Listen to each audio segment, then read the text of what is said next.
Hello, and welcome to the Pepperbird Magazine. Did you know that the Pepperbird Magazine has been in existence for over 25 years, and we're still going strong? I invite you to take an ad on our internet magazine, which is very, very useful during COVID days. So please, give us a call. We'll come and have a quick chat with you and video you and your business. Look at the number below.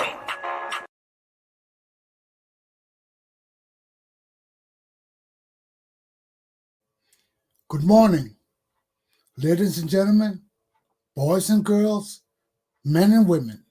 Welcome to Attorney Commander Galpohkpa Chesson Talk Show.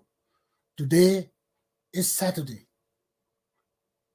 March 27, 2021.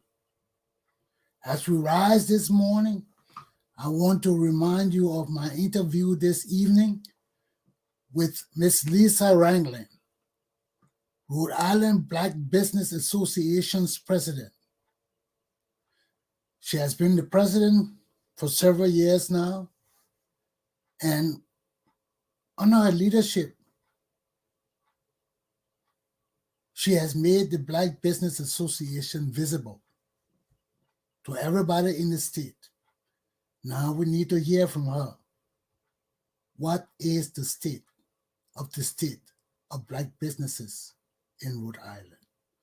So to learn more from this versatile woman, make sure to be here tonight at 7 o'clock as I have this exclusive interview with her.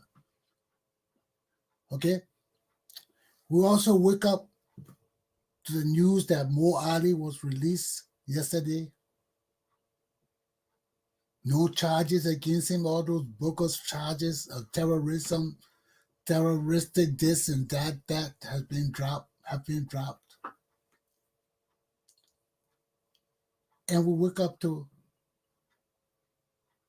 what's the next situation in Liberia. But I have a special message here to Liberian women in the diaspora who want to speak for Liberian women in Liberia on the internet and all of that. I want to advise you women, there are very few men that can stand up with you and make changes for women in Liberia. I'm one of those men. I'm one of those men. You try to make me out to be a bad man, you will suffer and you will lose, because the ills against women will be perpetrated in Liberia and you have nothing to do to change it. You can say nothing in America to change it. So if you think you people are all powerful because you're in this white man country and can come and just pick and choose who you would choose as your allies, you better grow some sense. And don't let me call you dummies again. Very few men in Liberian society can help you. I'm one of those men. Don't play with me. Don't come around here and question every word that comes out of my mouth. I ain't no damn Liberian child. I ain't no damn immature Liberian leader. When you talk to me, you better talk to me like you got some sense in your head and understand where I'm coming from. If you're educated and you can't understand where I'm coming from, and you think because women are lifted up in this country to some level, women are free in this country. If you live in this country and you can't see it yet yourself, then you have a problem with women liberation, a problem with misunderstanding the powers of women and their need to grow and enhance themselves in the world of men. So check yourselves and correct yourselves. Choose your enemies wisely, like educated people, or you lose, like the losers who you're trying to lead. Okay? Learn your places in African society, Liberian women. It's not as grand as your thing in America. Look at your state situation in America before you judge other people in other countries. Okay? Because women are not totally free in this country either. And if you can't hear of their problems and their need to change their status, you got a problem. That's my only word to you. Know your enemies. Check yourselves. Know the men who can help you. If you attack them, you will lose. Because all this noise you're making in Liberia, in America here, about Liberian men in this society, if you ain't got men to stand up with you, all your voices going to the wilderness. So check yourselves before you wreck yourselves. Let me get into my lesson. My topics for today are: 1. Are blacks in Georgia, U.S.A. still living in the 1960s? 2. COVID-19 versus 5G technology. Which one is truly killing us today? 3. Follow Attorney Commander Chesson and let us change Liberia together. Let me get into my first lesson. Are African Americans in the state of Georgia, U.S.A., still living in the 1960s? You know, if you all saw my posting yesterday calling for the shutdown of Africa and all of this, it is a pity that black people are still going through the problems they are going through today in the United States of America. It is sad that Republican leaders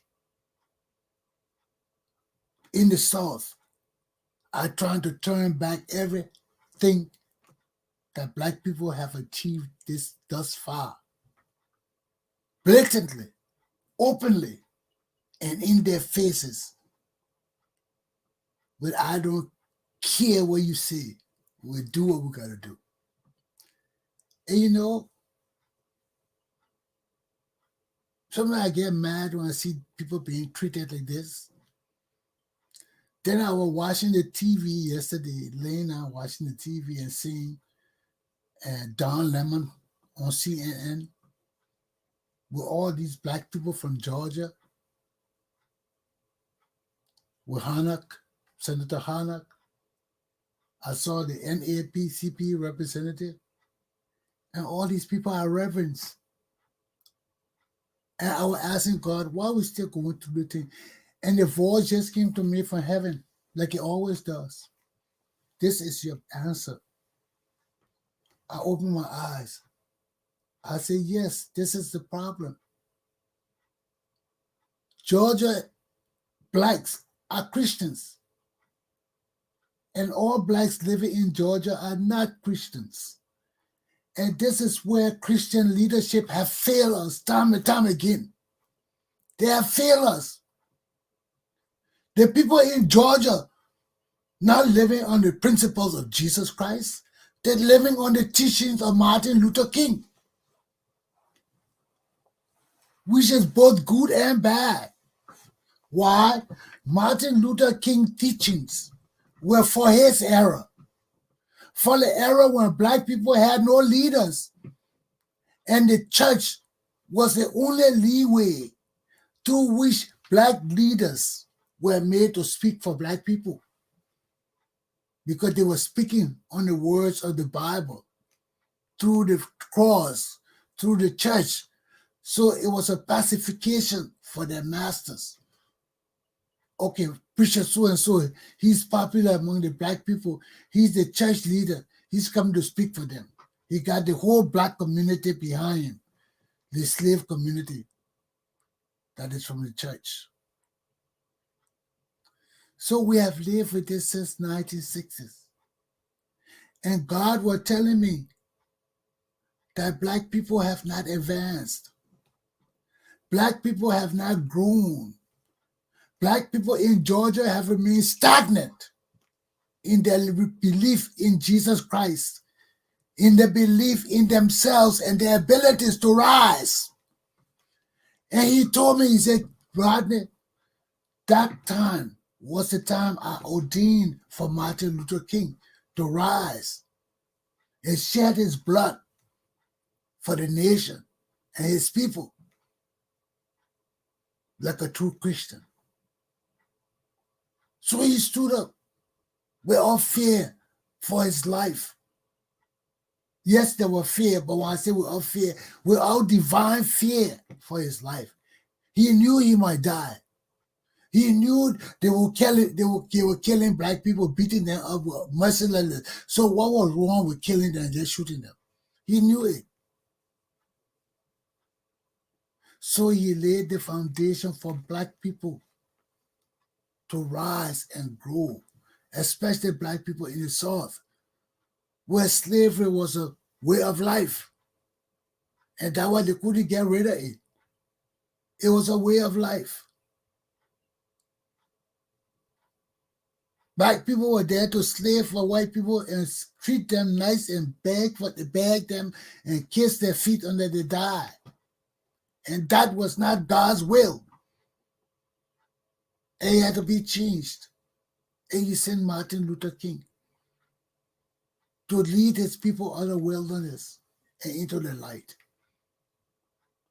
And since Martin Luther King time, a lot of black people have changed their faith from Christianity to Islam. A lot of black people who followed Martin Luther King out of the wilderness have given up their faith to Islam. So all this teaching about Martin Luther King, we got to find different paths now. And Christians are not following the teaching of Jesus Christ in Georgia. Look at the white men, because of the fighting Jesus hit me with. He said, look at the white men standing before that picture with a plantation and monk behind them. How many of them are Christian pastors? A jerk. Then he said, look at the black community. Reverend Hannah got to speak for them. Reverend so-and-so for the NAACP got to speak for them. Sister so-and-so from the church got to speak for them. Brother so-and-so from the Holy Church got to speak for them. They cannot be respected. They cannot be respected. And I resolved it. I said, yes, you're right, Jesus. I bowed my head. I said, you're right, Jesus. I honor you. I respect you. That's why you are the wisest. That's why you are the greatest. All the people in Georgia are not Christians. Why can the Christian church breed men and women of character to lead black people with the fire in them, with a vision to change things in them? But look at what Reverend Harnick said. The first thing I heard him say, oh, we just go back to our church. We are a church of God. We are people of prayers and all of that. That's not what I want to hear. That's not what Jesus Christ wants black people to be telling their people. Why? Because Jesus Christ separated church from state. He told us, render unto Caesar the things that are Caesar's, and unto God the things that are God. And a preacher, being a politician, is against the will of God. And you black people better wake out of your dissonance or uselessness. I don't know what it is. God, laziness. Laziness. Scared. Bamboozled to stand up for yourselves as men and women. You leaning on the church of God and taking the pastors from teaching young men and women to be men and women and putting them in as leaders of political institutions and regimes and taking them away from the God-given ministries to teach the people of God.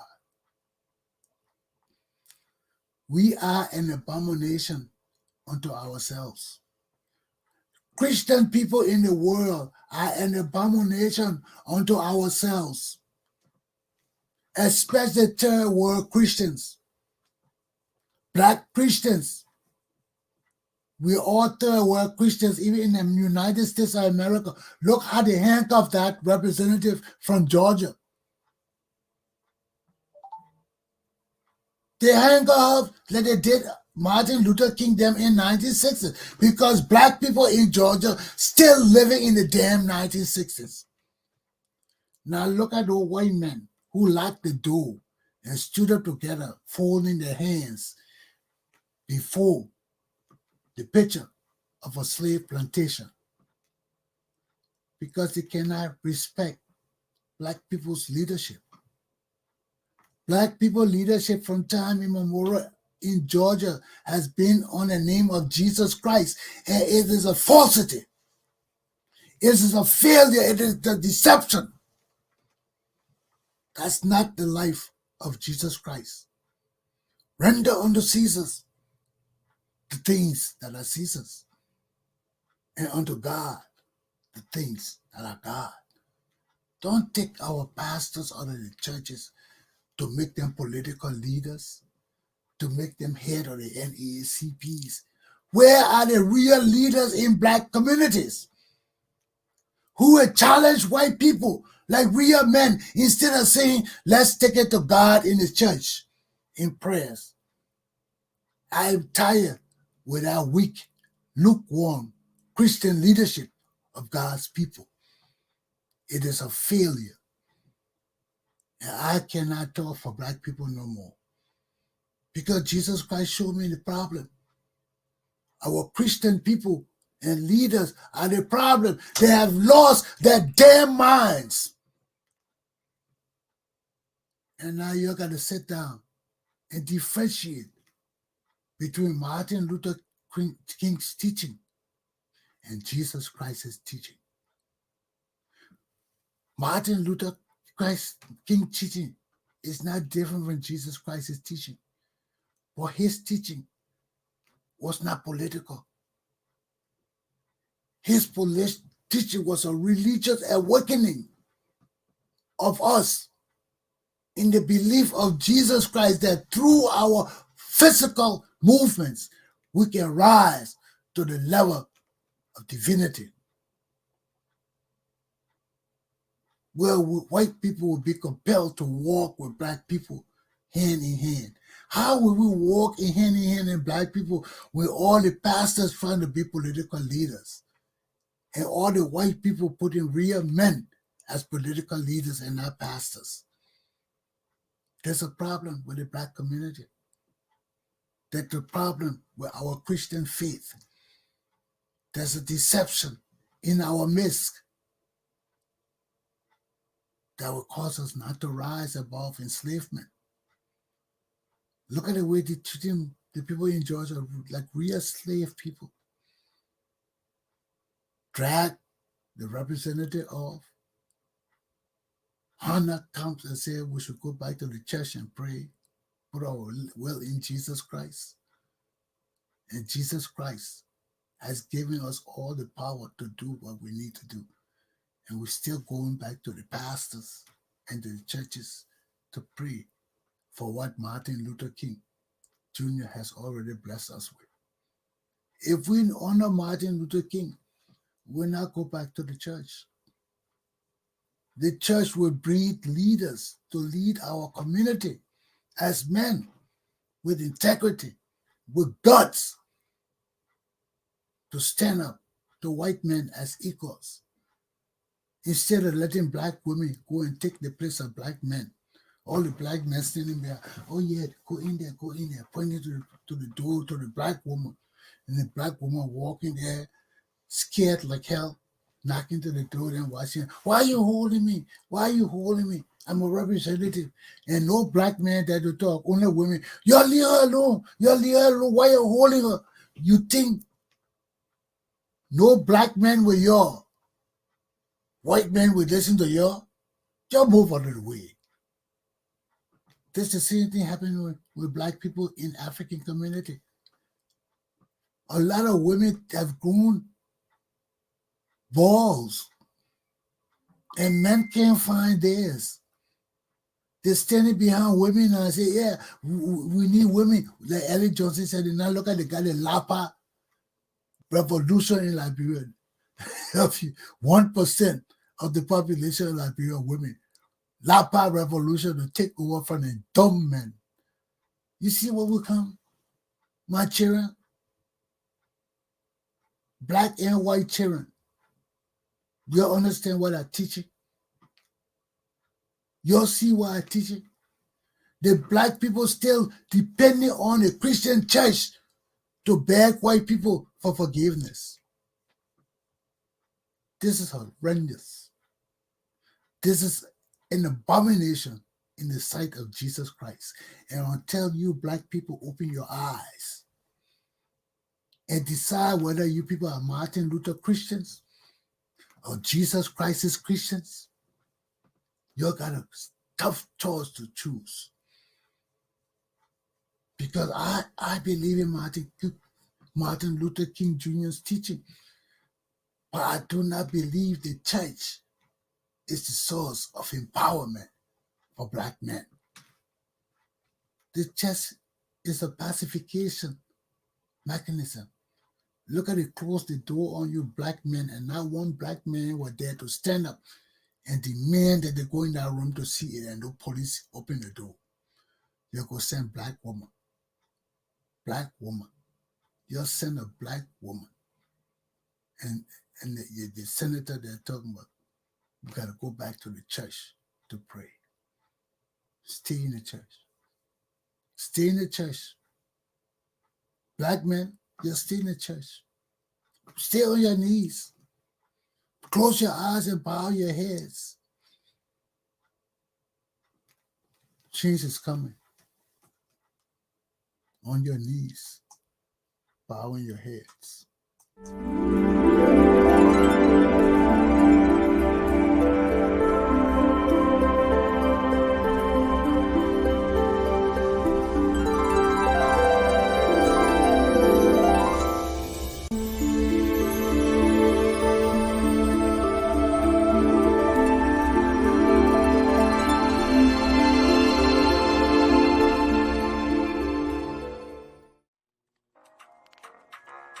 Hello, and welcome to the Pepper Bird Magazine.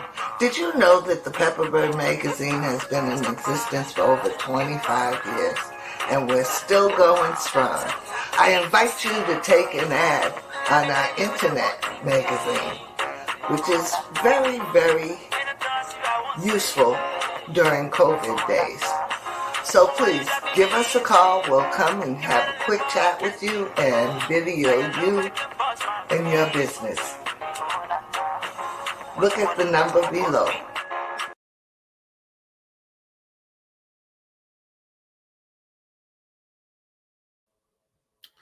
Before I conclude my first lesson, as I see it, what's happening in Georgia, U.S.A. today, is an attack on black Christianity. It's an attack on black Christianity. Why? Because we have lost our minds with Christianity.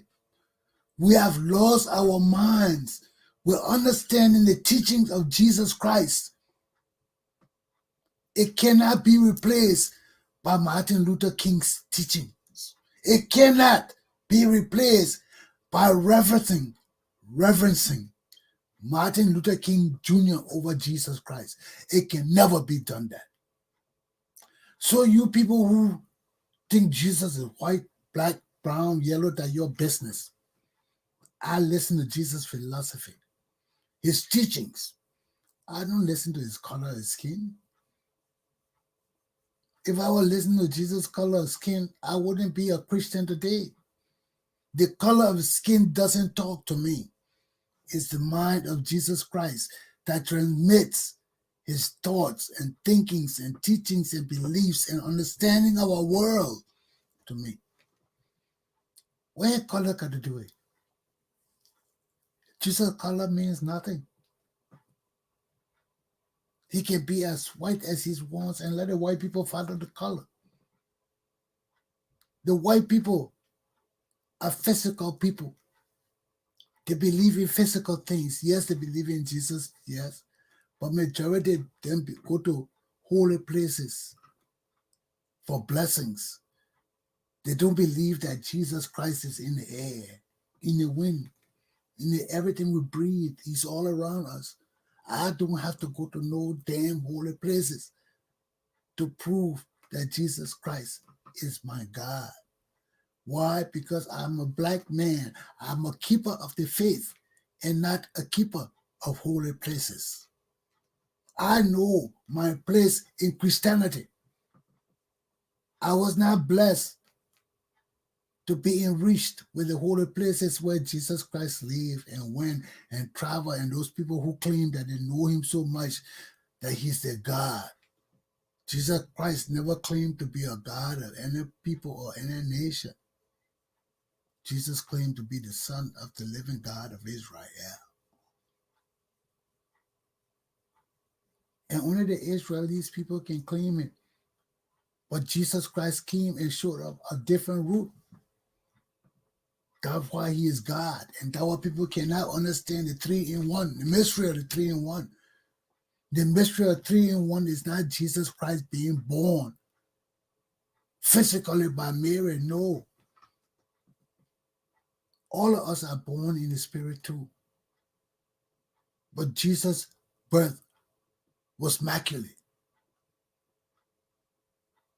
It was clean. It was without sin. And you got to believe that. You don't want to believe it? That's your business.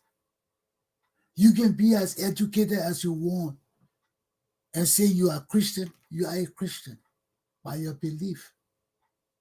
I am as educated as I want, but I claim to be a Christian because of my belief that Jesus Christ is the Son of God. He was born of the Virgin Mary. He was crucified and he died and buried for my sin. And he resurrected and ascended into heaven and is seated at the right hand of God the Father Almighty and shall come again to rule everything on earth and beyond from earth. That's why we pray every day for the kingdom of God to come. Not for us to die and go to heaven. No. Not many of us will die and go to heaven. No. Many of us will die and just live in limbo until Jesus comes. But it depends on our beliefs that will wake us up sooner than Jesus comes. That will take us to where Jesus is. Or your gods will come and wake you up and take you where you're supposed to go with your gods. And those are the teachings Liberian people need to understand. Jesus himself told us there are many gods. There are many powerful divine beings. But he is the greatest of all of them. And to prove his greatness, he is 3-in-1. He's the only God that claims to be 3-in-1. Because one God cannot control the universe, the galaxies and the worlds. He sent Jesus to understand the worlds. And his death and resurrection for us was our redemption. It's one path to God. Islam is another path to God. Buddhism is another path. juju, voodoo are all paths to the one God we serve, but they are different paths. They are different paths. Some paths you got to go through fire and hell to be cleansed to go to God. You can go through that path. You'll be successful. But only as long as God wants you to be successful. And these are the mysteries we got to understand about Christian faith and other religions. Even I hear Elliot coming talking about we got one God. No, we don't have one God in Liberia. No, we don't have one God. We have many gods in Liberia. Which God is the one God of Liberia? We don't have one God. That's what we say under God. We're not saying Christian God. We're not saying Muslim God. We're not saying Buddhist God. We're not saying any kind of God. It's under God. So when we understand the reference of our pledge of allegiance, we'll start to understand why there needs to be a separation between church and state, between religion and state. So let me get into my second lesson. I hope you understand. I was just breaking that down further for you to understand why Christianity is not the religion of Liberia nor America. And we have to understand these differences as Christians, as believers in Jesus Christ. Because whenever we try to suppress other people's religions as subordinate to ours, we are disobeying Jesus Christ. We are disobeying Jesus Christ. Our physical attitudes towards other people gotta be with love. Gotta be with peace, reverence, and understanding. No matter who their gods are, we still approach them with respect and reverence because their God is their God. And Jesus Christ does not empower us to use force to convert other people, or deception or lies to convert other people to Christianity. That's not the will of Jesus Christ. So when we understand all these things, we'll understand the mysteries and the lies and the deception that's going on in our world today. But we got to understand as Christians where we stand. Our Christianity is for ourselves, not for nobody else, for ourselves. When you say you're setting your Christianity aside, God is watching you. God is watching you. When you get mad and using profanity and things and look to God and say, oh Lord, forgive me, let me put our sin aside and do it, you can't do that. If you're going to cuss, cuss. If it make you mad, cuss. Then when you go to pray, you beg God. You tell him why you had to do it. Tell him you lost control of yourself. And submit yourself to his mercy. But you can't cuss in the public, then you catch yourself, then you say, oh, Jesus, I said to my Christianity aside for 1 minute. What kind of uselessness is that? What kind of uselessness is that? That was, in some respect, I agree with Prophet Key.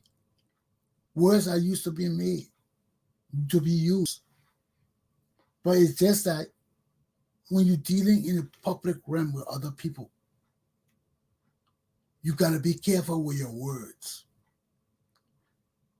Some words are made to be used.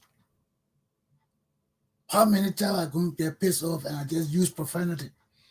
How many times all of you on the thing don't get so frustrated and just yell out profanity? Is it permitted?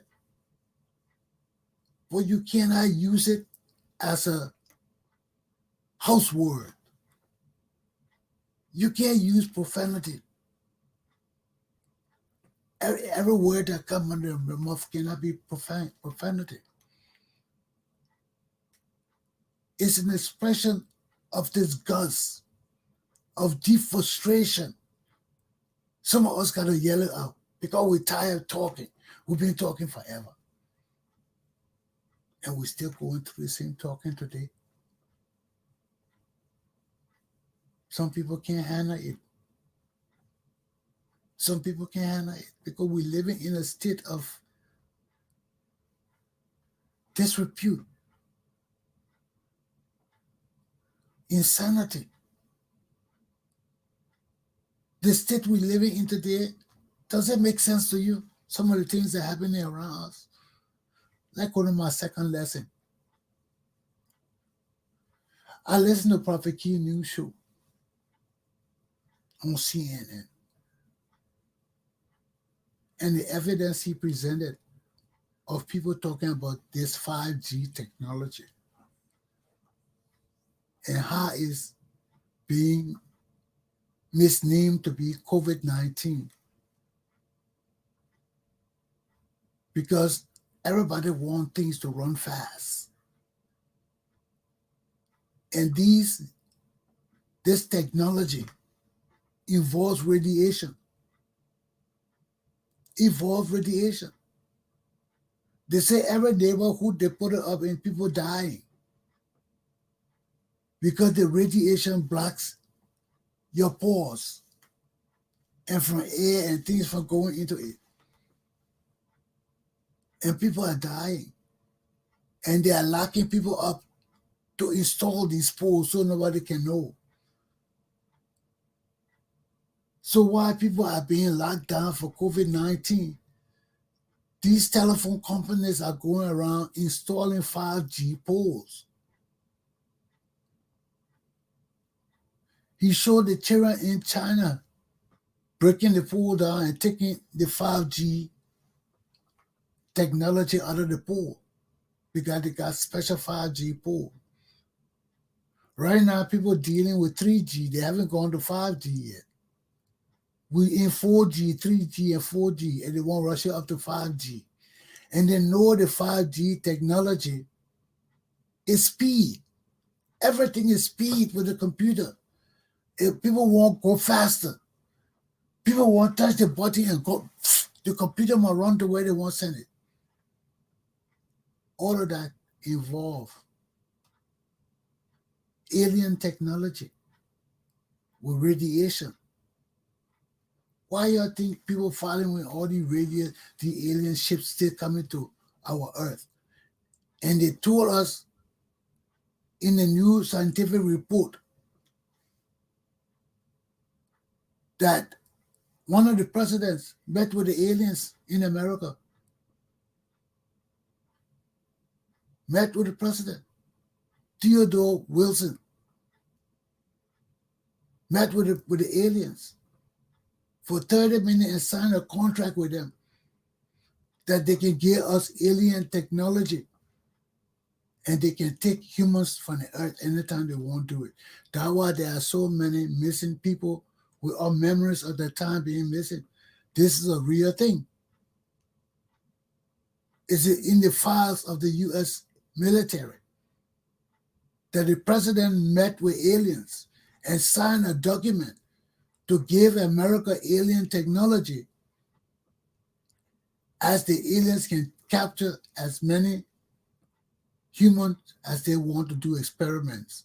Because the humans say that the aliens promise they will not do us no harm. They just want to study us and do experiments on us. So they gave them that permission. Look at all the technology we've been having over the years. Now we're going to 5G. Who will benefit from this 5G technology? Who will benefit from this? And it's killing people. It's killing people.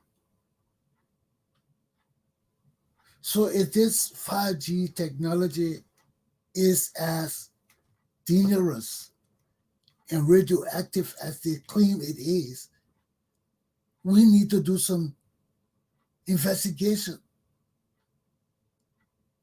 The government attention need to be brought to this because something is going wrong in our world. Something.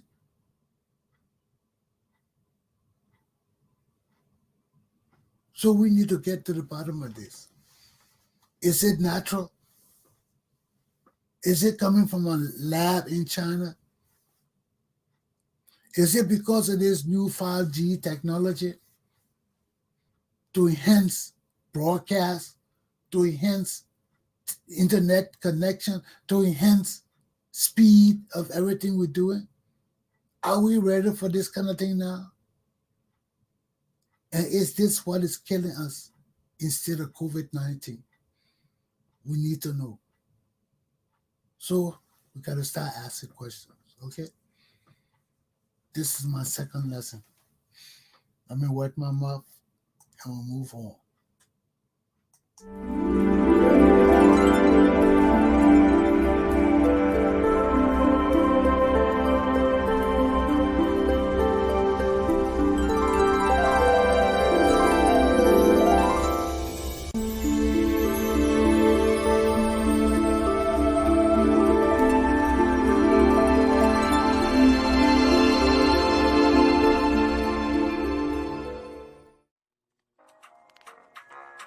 Hello, and welcome to the Pepper Bird Magazine. Did you know that the Pepper Bird Magazine has been in existence for over 25 years, and we're still going strong? I invite you to take an ad on our internet magazine, which is very, very useful during COVID days. So please, give us a call. We'll come and have a quick chat with you and video you and your business. Look at the number below.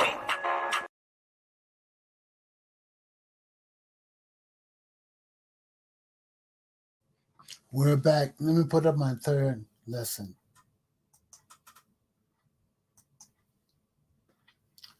Follow Attorney Commander Chesson and let us change Liberia together. This is appeal. It's not only to my Liberian people. This appeal is to all my Caribbean people, to all my people from Jamaica who have read about the Pepper Bird, who know Commander Chesson, who saw me in Jamaica, who saw me in the Bahamas, who saw me in other countries of the West Indies, and the Bahamas, and the Barbados, and the Bermudas.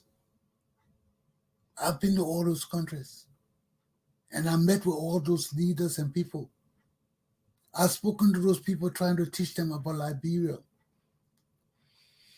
All those people in the islands who know Rodney Chesson know that I talk about Liberia, know I talk about my country and my people and how we are one people no matter where we are. We are Africans. We are from the motherland. And Liberia is founded by people from this side of the world. And y'all need to help me. Help me fulfill my dreams. My country can't do it. No organization in my country or political entity in my country can do it. They have failed my country and our people. Everybody there wants to steal everything. Everybody won't be a leader or they won't control the money. Everybody, family, politicians, everybody like that. My world is crazy. My world is a bad experiment of constitutional democracy. It's bad. It's bad. We got 16 tribes that are more loyal to their tribal area than to Liberia, and some of them don't even understand the concept of Liberia. I listen to all our people on the internet here. They're talking about Nimba, Grand Jide, they're talking about the hometown and all these places. Well, how many of them have the concept of one Liberia? Not many of them do. Not many of them do. They sound like the county people. The people for the county, they don't have the insight, understanding, or patriotism for one Liberia. They don't. And I've been telling these people all my life, man. From the day they killed my father, and I started writing and speaking, I told my people, it's not sensible. It's not sensible for us to look for change and better living with the same mentality. Communists always talking about the same thing too. You can't change the battery in the radio and put the same battery back and expect the radio to come on. You can't. And that's what we're doing, even with Alexander Cummings. That's what we're doing. Because Alexander Cummings sat in Liberia 4 years with Ellen Johnson Sirleaf and never pointed one wrong thing Ellen Johnson Sirleaf did. He never did. But he can sit down and point to corruption under George Weah. You see, those are the games I don't play. I don't play no games. If we're going to punish you, we'll punish you. That's why I never worked in Liberian government from since I left on the door. I could never come back. Because the things our people fought for, our people died for, a new government will just take it and sell it and use it any kind of way because at their time, is that what we changed and kill our leaders for? For some group of ignorant people to just come in and say that our time now, we'll do your day, your own, we'll do our own. What kind of country we got? What kind of country are we running? My people can't have my country. I've been with my own family people. They have no concept of coming together. I've been with Liberian organizations. They have no concept of coming together. Everybody can lead. Everybody can keep the money. Everybody can control the money. That's the whole thing. Who will control the money? And we got that kind of mentality. Our country can never grow. We'll never have honest leaders. So for those of you who know me, you know I've never been involved in any shenanigans. I have never used my name or position to seek money from anybody. Not even ads. You want to give it, you give it. You don't want to give it, I don't care. Jesus Christ will always keep me going until you realize what you need to do. So I'm known, not only in Liberia, I'm known across the world. And people got to understand that where I come from, we got too many rogues. We got too many criminals. We got too many deceitful people. We got too many liars. We got too many untrustworthy people. We got too many deceitful people. And all of that is for money. Everybody won't be somebody they're not. Everybody want to live like they're in America and they're not. Listen to the young children's song they're singing. I will pull up in my limousine. And who got limousine in Liberia? Who drives around with a limousine in Liberia? Talking about I will pull up on my limousine and girl, you better get in and all that kind of thing. You know, they're living lives that are not theirs. They're living lives that are a deception. They're living lives that I'm on the phone, people. I'm on my show, people. Excuse me, folks. Let me just shut this person off. They're living lives that they never seen. So these are young children in their 13, 14s. Good musician will sing this song. I will pull up in my limousine, and if you don't dare, what kind of limousine you can have you? What? Doka Flair? You pull up in your old Duaze, in your old what the other one we used to call it, what the one name, holy. You come with your holy to take her to the dance. You see how our society is. Liberian people are not living in Liberia. We're living abroad, and that's the same thing we did when we were growing up. That's why our country could never change. Our country could never grow. So I'm stepping to the plate. I need your money. I need money to change my country.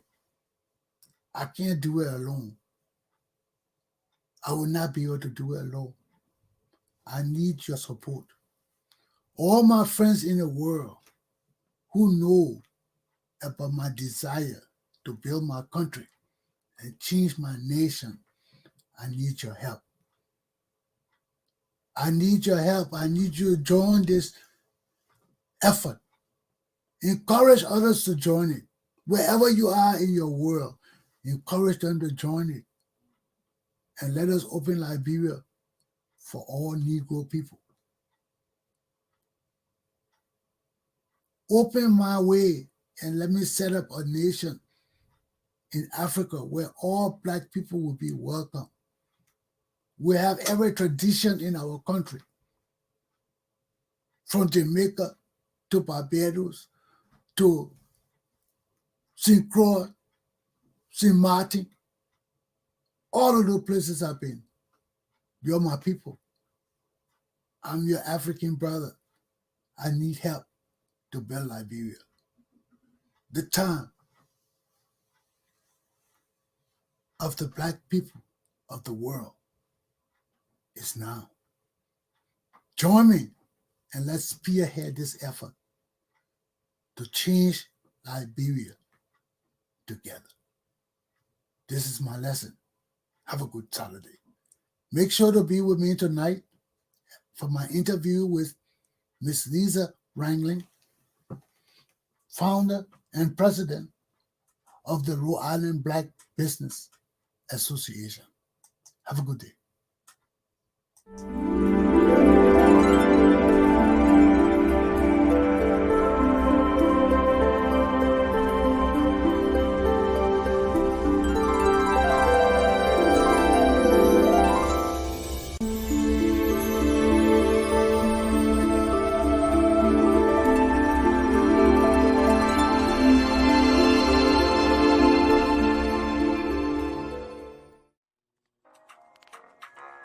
Hello, and welcome to the Pepper Bird Magazine.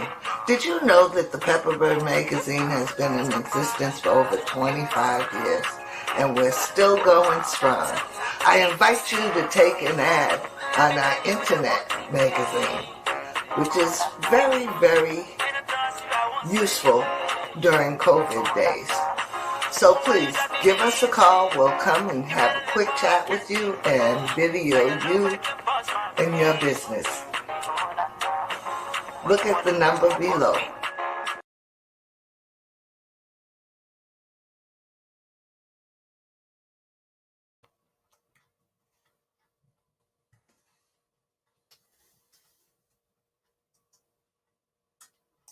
Strip.